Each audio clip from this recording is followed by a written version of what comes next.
रत्नागिरीमध्ये ठाकरे गटाला आणखी एक धक्का बसलाय। माजी आमदार सूर्यकांत दळवी हे भाजपमध्ये प्रवेश करणार आहेत। 1 फेब्रुवारीला म्हणजे उद्या चंद्रशेखर बावनकुळेंच्या उपस्थितीत हा पक्षप्रवेश होईल। सूर्यकांत दळवी हे दापोलीचे माजी आमदार आहेत। सूर्यकांत दळवींच्या भाजप प्रवेशानंतर ठाकरे गटाला मात्र मोठा फटका बसणार आहे। तर सूर्यकांत दळवी यांचा अल्प परिचय आपण बघूया। दापोली खेड विधानसभा मतदारसंघातनं ते 5 वेळा आमदार राहिलेत। ठाकरे गटाचे नेते सूर्यकांत दळवी यांचं दापोली खेड मतदारसंघावरती वर्चस्व आहे। ठाकरे गटाचे कट्टर नेते अशी त्यांची ओळख होती।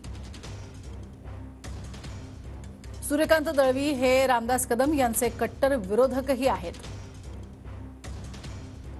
2019च्या निवडणुकीदरम्यान सूर्यकांत दळवी हे पक्षावर मात्र नाराज होते। 2019 मध्ये दळवींनी रामदास कदम यांच्या विरोधात प्रचार केल्याची चर्चा होती।